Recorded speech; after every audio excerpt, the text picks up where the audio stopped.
Boys and girls, welcome to Mr. Smith's Art Room for Kids. And I am Mr. Smith. I'm a Baltimore County elementary art teacher. I also have a YouTube channel, so if you get a chance, look me up. You might enjoy some of the artwork that I share online. But today, I'm here to talk to you about our assignment, and it's about artists creating stories in their art and how they are inspired. Sometimes you might be inspired by an experience that happens with you and your family. You might be inspired by something you eat, a special dinner, a special food. I went upstairs and I opened the door to my refrigerator. I looked in and I thought about how my wife and I have been extremely health conscious. And if you look in my refrigerator, all you'll see are vegetables and fruit.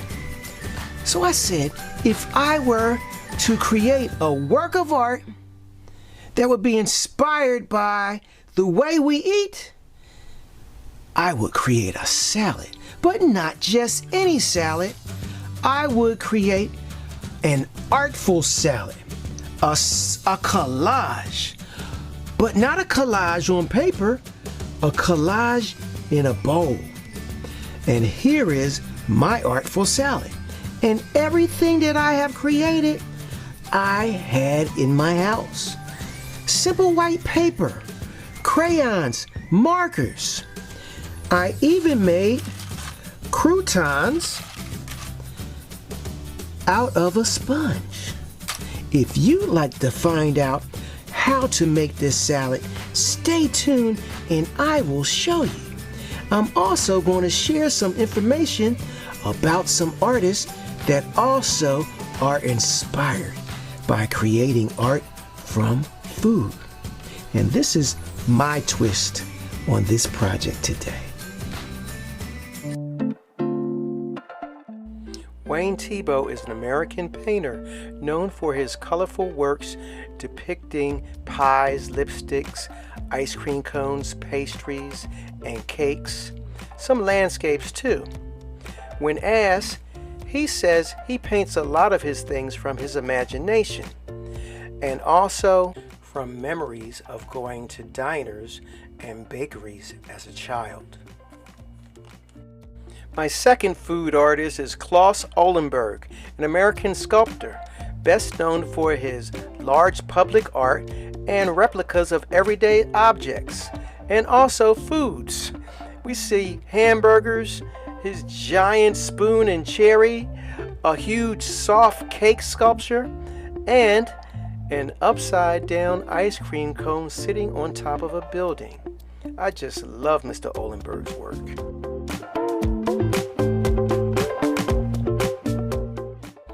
I use just plain white computer paper. I use markers. You can use crayons. You're going to need to color on both sides. We're going to use greens, 3 different shades of green, some orange, purple, red, and yellow. And if you can find a small sponge, but I'm going to say it's optional, you can make your croutons. Well, I'm using my one-stroke method to start coloring. I've done dark green first, then I'm doing my regular green, then I'm going to do light green. I like 3 different shades for my lettuce. Lettuce looks good when it has a couple different shades. My orange will be for my carrots, the yellow will be for my egg yolk, and the red will be for my tomatoes. Using purple for my onions, my wife's favorite. I can't make a salad for her without onions. Now I'm drawing water drop shapes on the green. After I finish drawing all my water drop shapes, then I'm going to cut them out using scissors.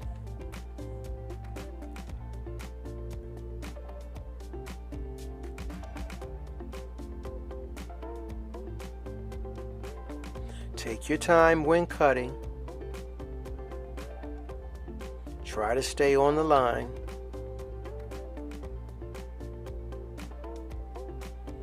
After we finish cutting out all of our shapes, and they don't all have to look alike. You can have some that are small and some are large. These are our lettuce leaves. And remember, lettuce leaves come in different sizes. Now we're going to start folding the leaves in half and then crumple them. Just crumple it up, just like you're balling up a tissue. And do another one and another one. After we crumple all of our leaves up, we will be uncrumpling them. We want to give them that worn out kind of look. We want to make them look like lettuce. So that's why we're crumpling.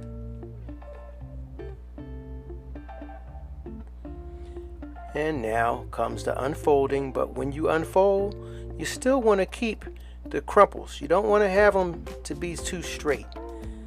You want them to look worn, like a piece of romaine lettuce.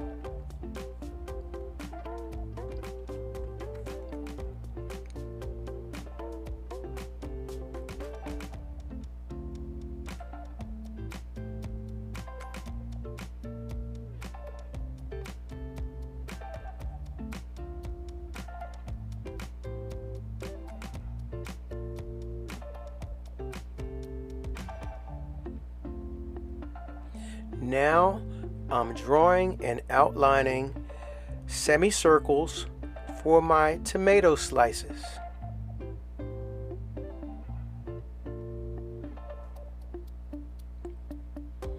And then I'm going to cut them out.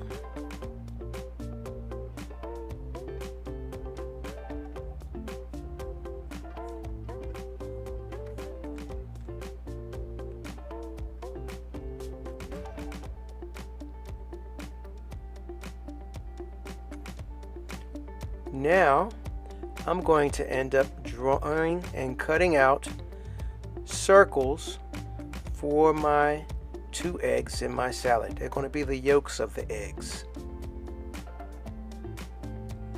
Now I'm going to put a yolk on white paper and draw an oval around it, and then cut that out.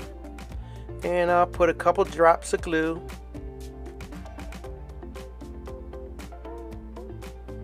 Now I'm going to cut my little carrot sticks. I'm cutting little slits in the paper to make my carrot sticks.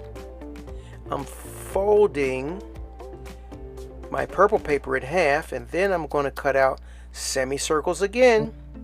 And after I cut out the semicircle, I'm going to cut a smaller semicircle out of that while it's folded. And that way I'll actually have my hole inside my onion without having to poke a hole. It's crouton time. Only do this with your parents' permission if you have a sponge. Now I'm cutting my sponge into little cubes. Now I have some paint. I know you might not have paint, but I got another solution for that. If you don't have paint and you have a marker, see if you can color your sponge with a marker. If you have a tan or even a brown marker, you can do that. It's time to build a salad. I'm starting to lay down my lettuce, making sure it's nice and crinkly. After the lettuce, I think I'll add some tomatoes. Yep, here they go. It's tomato time. This is going to be a delicious salad.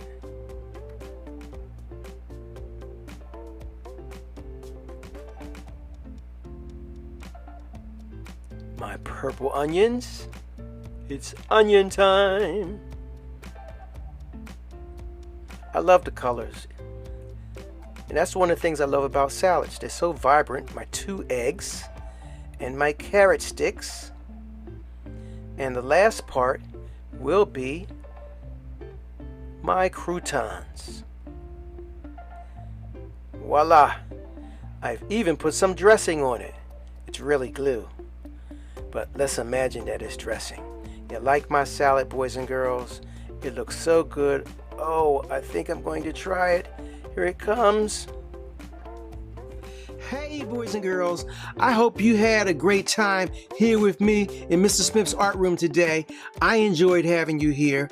I hope you learned something about how artists are inspired by stories and objects and foods.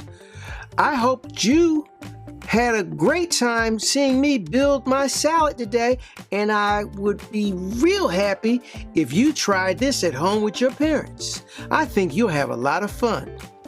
All right, I hope you come back to see me again sometime. Remember, Mr. Smith's Art Room for Kids. I'll see you later.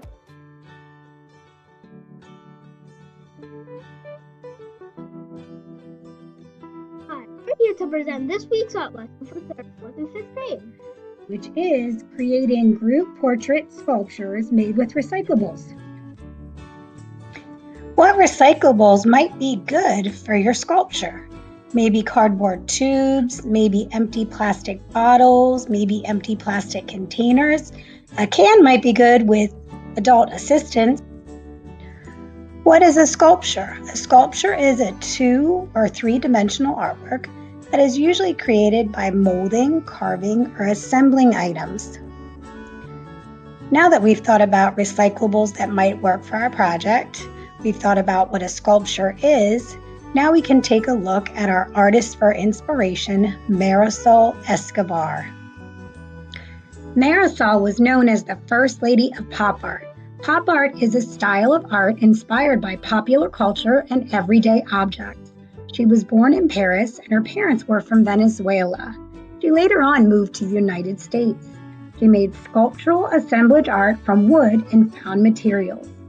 She liked to show the person's identity in her artwork. Marisol was very good at drawing and carving wood. Here you can see her studio with a lot of her supplies and projects in progress. She is known for her artwork of families and showing personal interactions between people. She would often exaggerate features in people. Is there anything exaggerated in this artwork? So now think about your family. What could you use to represent someone's personality? Maybe a memory. Think about how you might pose them, or if they're interacting with one another. Are they hugging? Are you playing? Here is Grant's and my inspiration for our family recyclable sculptural group portrait project. So now Grant was ready to get started, so we gathered some of his materials, which is cardboard tubes, cardboard, pipe cleaners, stickers, colored paper, watercolors, colored pencils. He started off by using watercolors on watercolor paper to create the tie-dyed shirt that he was wearing the day before. While the watercolor was drying, he started wrapping his tubes in the correct colors for each of the members of his group portrait. Here are his tubes after he wrapped them with colored paper. Here is Grant with his finished recyclable group portrait sculpture. He chose to do his dad, me, and himself, and he kept them unified by using the same materials. Some of the details Grant added were the soccer ball and the baseball glove and the baseball because he and his dad play outside and play games. He added blue to his dad's beard and blue to my hair because we decided to put a streak in. I grabbed my materials. I found a small wooden chair. I pulled recyclables like plastic containers, cardboard tubes, cardboard, plastic bottles. I pulled watercolors, colored pencils, markers, scissors, anything I thought that would help me create my sculptural group portraits. I also started with watercolors because I realized that I didn't have any peach paper and I needed to make a skin tone. I then moved on to wrapping my tubes because I decided to use tubes also.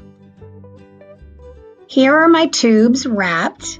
And here are my faces cut out. I decided to exaggerate them by making them extra large. I added clothing details like arms and shirts and legs and shoes and I added the skin tone to the faces to get ready for the next step. Here is my finished group portrait of my family using recyclables. Why do you think I'm sitting down? Those of you who have me know why. Remember, you can experiment by moving your portraits around. You can add props to kind of help explain their identity. Thank you for joining us for this week's art lesson, which was for 3rd, 4th, and 5th grade. which was recycle group portrait sculptures.